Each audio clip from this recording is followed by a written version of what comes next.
this project has been so exciting. And when I first came on, I was actually gathering the thoughts from different focus groups and showing them through illustration. And then we had this idea to bring that to life, add that extra level through the animation side of things. And the magic of what these groups are coming up with is that these are solutions to food insecurity, to food poverty, to food injustice that aren't always spoken about as being solutions. Now, they're solutions that are quite common. They're happening all over the place. They're probably happening in your town, in your neighbourhood, in your street, even in your home.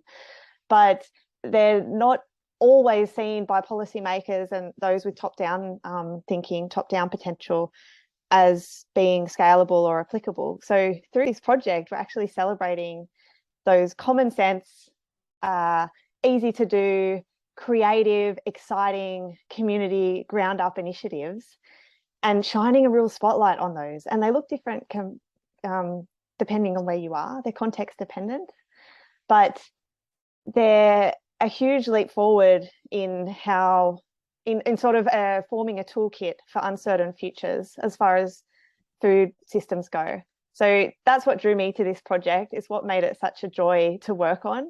It's what made the diversity of voices so exciting to illustrate. And then with the animation to really bring this knowledge to life and show what that looks like was an extra level again. Illustration and animation are so inherently shareable in today's connected world. You can put one image out there and overnight millions of people will see it.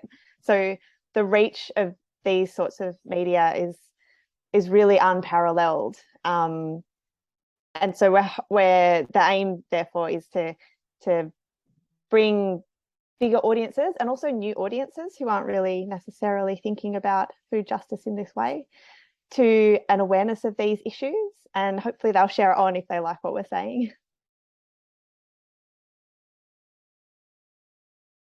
It's interesting because when you release things online, you don't really have control over who sees those things. If things, I'm imagining that it's really partly people who are involved in small-scale farming, involved in community gardens, involved in that sort of advocacy. But we're also hoping to reach policymakers, academics, other people who have more influence a bit higher up the stream or different sway in different parts of the system. And then just so almost everyone cares deeply about stuff and is really interested in positive solutions. So one of the great things about having things like the podcast or the animation is that we can just put it out there, and people who are thinking this way but maybe aren't actually working in this space will find it more accessible than, you know, a large document or an academic paper.